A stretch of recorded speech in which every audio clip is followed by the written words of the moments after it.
నమస్తే. సోషల్ పోస్ట్‌కి స్వాగతం. నేను మీ Sandhya. YSRCP general secretary, spokesperson Karumuri Venkatareddy గారు మనతో ఉన్నారు. ఆయన అడిగి మరిన్ని వివరాలు తెలుసుకుందాం. వెంకటరెడ్డి గారు నమస్తే అండి. నమస్తే మేడం. అలాగే ఇప్పుడు 11 నియోజకవర్గాల్లో ఇన్ఛార్జిని మార్చడంలో లోకల్, నాన్ లోకల్ ఒకటి. అక్కడ ఉన్న క్యాడర్‌ని కాదని వేరే వాళ్ళని తీసుకొచ్చి పెట్టారు. అంటే అక్కడ క్యాబినెట్ పర్సన్ లేరా? ఏంటి ఈ మార్పుల వెనుక ప్రధాన కారణం? అక్కడ ఉన్న వాళ్ళని ఎంచుకోకుండా వేరే నియోజకవర్గ ఇన్ఛార్జిని తీసుకొచ్చి పెట్టడం ఏంటి అన్నదానికి మీ ఆన్సర్. ఇప్పుడు ఆ క్వశ్చన్ మమ్మల్ని ఎవరిని అపోజిషన్ వాళ్ళు అడిగితే వాళ్ళకి నేను ఒకటే అడుగుతా, చంద్రబాబు నాయుడు ఎక్కడ లోకల్? చంద్రగిరి నియోజకవర్గం. ఆయన కుప్పంకి ఏం సంబంధం? ఎందుకు వెళ్ళి కుప్పం పోటీ చేశాడు? లోకేష్కి నియోజకవర్గం ఉందా? లేదు కదా. మంగళగిరి ఎందుకు పోటీ చేశాడు? నాన్ లోకలే కదా. పవన్ కళ్యాణ్కి అయితే ఆంధ్రప్రదేశ్ రాష్ట్రంలో ఏ ఊరు ఆయనది తెలియదు. ఏ ఊరో ఏ నియోజకవర్గం చెప్పగలరా? మరి వీళ్ళందరూ మమ్మల్ని క్వశ్చన్ చేసేది ఏంటి? సో అక్కడ ఉన్నటువంటి ఈక్వేషన్స్ని బట్టి అంటే అక్కడ ఇప్పుడు ఈ లెక్క ప్రకారం చూసుకుంటే మీ పదే పదే వైఎస్ఆర్సీపీ నేతలు చెప్పడం కావచ్చు, మాకు క్యాడర్ స్ట్రాంగ్గా ఉంది, వాళ్ళతో కంపేర్ చేసుకోవాల్సిన అవసరం లేదన్నప్పుడు, మీ క్యాడర్ స్ట్రాంగ్గా ఉన్నప్పుడు ఆ నియోజకవర్గంలో బలమైన నేతను ఆ సామాజిక వర్గానికి చెందిన వాళ్ళు చాలామంది ఉంటారు కదా, వేరే సామాజిక వర్గాన్ని తీసుకొచ్చి అక్కడ రుద్దితే ఎంతవరకు అది కరెక్ట్ అనేది? వేరే సామాజిక వర్గాన్ని కాదు, కానీ ఇక్కడ ఎట్లా ఉంటుందంటే ఒకటి సీనియారిటీ చూడొచ్చు. సో అక్కడ ఉన్నటువంటి అవతల పార్టీ అభ్యర్థి బలాబలాలు చూస్తారు. సో దాంట్లో ఫ్రెషర్ అయితే ఎలా ఉంటుంది అనే అవకాశం చూస్తాం. లేదు ఆల్రెడీ పక్క నియోజకవర్గంలో ఏదైతే మంత్రిగా చేసినటువంటి అనుభవం, సో ఆ నియోజకవర్గంతో ఉన్నటువంటి సంబంధ బాంధవ్యాలు అవన్నీ చూసి ఈక్వేషన్ బట్టి క్యాండిడేట్స్ సెలక్షన్ అనేది ఉంటుంది. ఇప్పుడు మీరు అన్నదాంట్లో నేను ఎగ్జాంపుల్ చెప్పాను. మీరు ఈక్వేషన్ అంటున్నారు, బట్ ఏంటంటే నేతల్ని బుజ్జగించడానికి ఇప్పుడు సుచరిత గారు హోమ్ మినిస్టర్ నుంచి పక్కకు తప్పుకున్న తర్వాత వరణ గారు కొంత పార్టీ కార్యక్రమాలకైతే దూరంగానే ఉన్నారు. బట్ నేను పార్టీలోనే కొనసాగుతాను, ఎక్కడికి వెళ్ళేది లేదు, పార్టీ మారుతానట్టు గతంలో వార్తలు వచ్చాయంటూ ఆవిడ మీడియా ముఖంగా చెప్పడము. బట్ అంత యాక్టివ్ రోల్ ఆమె హోమ్ మినిస్టర్ నుంచి బయటకు వచ్చిన తర్వాత అంత యాక్టివ్ రోల్ పోషించలేదు. బట్ ఆమెని సముదాయించడం కోసం ఒక నియోజకవర్గానికి ఇన్ఛార్జిని చేశారు. ఇట్లా కొన్ని సమీకరణాల నేపథ్యంలోనే అక్కడ వాళ్ళని ఇక్కడ వాళ్ళని అక్కడ మార్పులు చేర్పులు చేశారనేది వాదన. ఎట్లా ఇప్పుడు సుచరిత గారు హోంమంత్రిగా చేశారు, అందరికీ తెలిసిందే.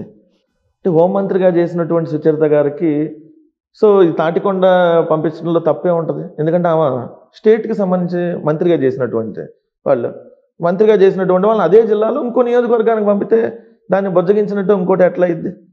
సో అట్లానే మీరు అన్నట్టుగా మేరుగు నాగార్జున గారు ఇప్పుడు మంత్రిగా చేశారు, ఆయన ఇంకో నియోజకవర్గానికి. అంటే ఆల్రెడీ స్టేట్కి మంత్రి, వాళ్ళు రాష్ట్రానికి మంత్రిగా చేసినప్పుడు ఈ నియోజకవర్గం కాదు ఇంకో నియోజకవర్గం వెళ్ళినా అక్కడ గెలిచి పార్టీ తరపున వస్తారు అనేది మాకున్నటువంటి ఈక్వేషన్స్. కాబట్టి దాంట్లో మేము పలు రకాల సర్వేలు చేయించుకుంటారు. పార్టీ ఐపాక్ సర్వే చేస్తుంది, సాక్షి, రకరకాల సర్వే సంస్థలు ఉన్నాయి. సో అవన్నీ సర్వేలు చేసిన బేస్లో ఎవరు ఎక్కడైతే రేపొద్దున మనం ఎక్కువ మెజారిటీతో గెలవగలుగుతాం. ఆ మెజారిటీ అనేది రేపొద్దున మళ్ళీ ఎంపీకి కూడా అవకాశం కావాలి. కాబట్టి సో ఏదో బొట్టాబొట్టిన 2000 3000 మెజారిటీతో గెలుస్తారు అని అనుకుంటే అట్లా ఉండరు కదా. ఎక్కువ 10,000 20,000 మెజారిటీలతో గెలవాలి అనేటటువంటి ఆలోచనలో భాగంగా మార్పులు చేర్పులు ఉంటాయి. సో అయినా ఆల్రెడీ వీళ్ళందరూ తెలిసినటువంటి ఫేసెసే కదా. సో ఇక్కడ ఈ నియోజకవర్గం నుంచి ఆ నియోజకవర్గం వెళ్తే ఇంకా ఈజీగా గెలుస్తారు కదా. సో ఈ నియోజకవర్గంలో కొంత నాయకులతో సంబంధాల్లో ఏదైనా ఇబ్బందులు ఉంటేనో, లేదు ఈ నియోజకవర్గం ఆల్రెడీ 10 ఏళ్ళుగా చేస్తున్నప్పుడు కొంత ఏదో సహజంగా అభ్యర్థి మీద కొంచెం ఇబ్బందులుగా ఉంటేనో, అట్లాంటి వాళ్ళని కొన్ని చోట్ల మార్చి ప్రతి సీటు గెలవాలనే టార్గెట్. కాబట్టి సో అది జగన్మోహన్ రెడ్డి గారు పూర్తి డెసిషన్. సో ఎవరి మధ్యలో ఇన్వాల్వ్మెంట్ అనేది ఉండదు.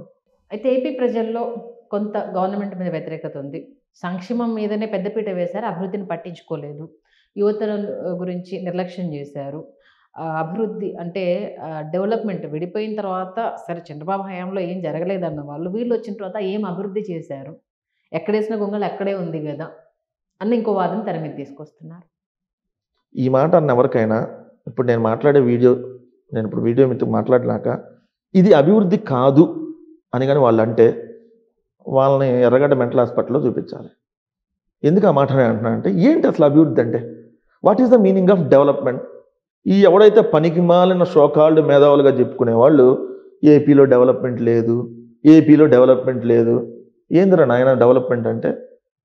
ఆంధ్రప్రదేశ్ రాష్ట్రంలో గ్రామాన 2000 జనాభాకు వచ్చి ఒక సచివాలయం అంటే ప్రభుత్వ భవనం, 15,004 గ్రామ సచివాలయాల నిర్మాణాలు జరుగుతూ ఉన్నాయి, 10,700 రైతు భరోసా కేంద్రాలు జరుగుతూ ఉన్నాయి, 10,000కు పైగా హెల్త్ క్లినికల్ నిర్మాణాలు, 10,000కు పైగా డిజిటల్ లైబ్రరీలు. అంటే ప్రతి గ్రామంలో 2,000 జనాభాకు వచ్చి 1 కోటి రూపాయలతో 2,000 జనాభాకు వచ్చి 1 కోటి రూపాయలతో 4 ప్రభుత్వ భవనాలు నిర్మిస్తే ఇది అభివృద్ధి కాదు అని అంటే ఏంది మరి అభివృద్ధి?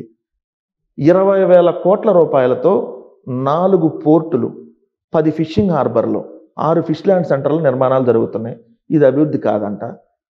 100 సంవత్సరాల్లో ఆంధ్రప్రదేశ్ రాష్ట్రంలో ఉన్న మెడికల్ కాలేజీలు కేవలం 11 గవర్నమెంట్ మెడికల్ కాలేజీలు. ఈ జగన్మోహన్ రెడ్డి గారు వచ్చిన తర్వాత ఈ 4 ఏళ్లలో 17 ప్రభుత్వ మెడికల్ కాలేజీల నిర్మాణాలు జరుగుతూ ఉన్నాయి. దాంట్లో 4 మెడికల్ కాలేజీలకి ఆల్రెడీ అడ్మిషన్లు కూడా ఓపెన్ అయి ఉన్నాయి. సో ఇది అభివృద్ధి కాదంట. మరి ఏంటి మీ దృష్టిలో అభివృద్ధి అంటే?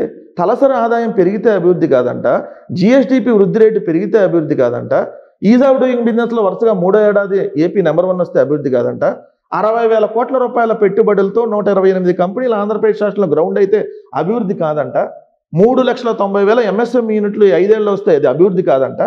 ఏంది అభివృద్ధి? బాహుబలి డైరెక్టర్ ఆయన రాజమౌళిని తీసుకొని వచ్చి అమరావతిలో పెద్ద సెట్టింగ్ వేసి ఇట్ట కడతాం అమరావతిని, ఇట్ట కడతాం ఇడ్లీ పాత్ర వంగినట్టుగా, కుక్కర పాత్ర పడుకున్నట్టుగా డిజైన్లు వేస్తే అభివృద్ధి? మరి అదే డిజైన్లలోనే కదా ఇప్పుడు అసెంబ్లీ నడుపుతుంది. అదే ఆ డిజైన్లో నడపట్లేదు, ఆల్రెడీ కట్టిన 3 బిల్డింగ్లో నడుపుతా ఉన్నారు. ఆ డిజైన్లు పెడితే పాటికి ఆంధ్రప్రదేశ్ రాష్ట్రం ఎప్పుడు అడుపు తినేది. సో మేము అది చేయట్లేదు కాబట్టి, సో చంద్రబాబు నాయుడు గారి లాగా గ్రాఫిక్స్ చూపించట్లేదు కాబట్టి ఆ చంద్రబాబుకి ఆ ఎల్లో మీడియాకి ఏంటంటే ఇక్కడ అభివృద్ధి లేదు, అభివృద్ధి లేదు. ఇప్పుడు ఎన్ని అభివృద్ధికి ఇండెక్స్లు కాదా? ఈ మధ్య కాలంలో మాజీ మంత్రి కేటీఆర్ గారితో మాట్లాడినప్పుడు చాలా మంది మీ ఏపీ యూత్ మాకు అక్కడ అభివృద్ధి లేదు సార్, మేము అక్కడ నుంచి వచ్చేసి ఇక్కడ సెటిల్ అయిదాం అనుకుంటున్నాం, మా కోటాకి ఇక్కడ కల్పించేసేయండి, మాకు అక్కడ ఉద్యోగాలు లేక ఇక్కడ వచ్చేసి ఇక్కడ జొమాటోలో దీంట్లో దాంట్లో చేసుకుంటున్నాం, మా ఏపీలో అసలు ఏ కోసం అభివృద్ధి జరగలేదు సార్ అంటూ కొన్ని చెప్పడం, ఈవెన్ స్వయంగా కేటీఆర్ గారితో ఏపీ యూత్ మాట్లాడిన వీడియోస్ మీరు కూడా చూసే ఉంటారు. మరి దాని గురించి ఏమంటారు? ఆ వీడియోలో మాట్లాడిన దాన్ని బట్టి వాళ్ళే ఒప్పుకున్నట్టు తెలంగాణలో కూడా ఉద్యోగాలు లేవు, జొమాటో అని స్విగ్గీలో పనిచేసుకుంటున్నాం. ఏపీ వాళ్ళైనా ఎవరైనా తెలంగాణలో లేవు, ఉద్యోగాలు లేవు. ఉద్యోగాలు ఉంటే మీరు అన్నట్టుగా ఇక్కడ కంపెనీల్లోనో లేదంటే పరిశ్రమల్లోనో ఉద్యోగాలు ఉంటాయి కదా, జొమాటోలోనో లేదంటే స్విగ్గీలో లేదంటే ఇది చేస్తే ఉద్యోగాలనే. అంటే ఇక్కడ స్థానికతకి ఇంపార్టెన్స్ ఇచ్చారు కాబట్టి ఎవరు ఇచ్చారు? మీరు ఇక్కడ విపరీతమైన అభివృద్ధి విపరీతమైన ఇది చేసి అందరికి ఉద్యోగ అవకాశాలు కల్పిస్తే మన ఎందుకు ఓడిపోయేవాళ్ళు కాదు కదా. దానికి ఇండెక్స్ మా పరిపాలన బాగుంటే మాకు ఓటు వేయమంటున్నాం. రెండోది అస్సలు మొత్తం ఉద్యోగాలు ఇచ్చామని ఎవరు కూడా చెప్పలేనటువంటి అంశం. ఎందుకంటే ప్రతి సంవత్సరం బయటకు వస్తూ ఉంటారు. ఇంజనీరింగ్ 1,00,000 మంది పాస్ అయ్యారనుకోండి, 20,000 మందికో 25,000 మందికి ఉద్యోగాలు వస్తాయి, మిగిలిన వాళ్ళకి రావు ఎక్కడైనా కూడా. అది వాస్తవం. సో మన ఉద్యోగాలు మేమంతా మొత్తం 1 కోటి ఉద్యోగాలు ఇచ్చాము మేము ఎక్కడే చెప్పట్లేదు కదా. మేము వచ్చిన తర్వాత 6 లక్షల ఉద్యోగాల కల్పన జరిగింది. దాంట్లో ప్రభుత్వ ఉద్యోగాలు 1,35,000 శాశ్వత సచివాలయ ఉద్యోగాలు చేసాం. తెలంగాణలో ఎక్కడ జరిగింది? 1,00,000 ప్రభుత్వ ఉద్యోగాలు ఎప్పుడైనా ఇచ్చారు ఈ 9 ఏళ్లలో? మేము ఒకేసారి 1,35,000 ఇచ్చాం.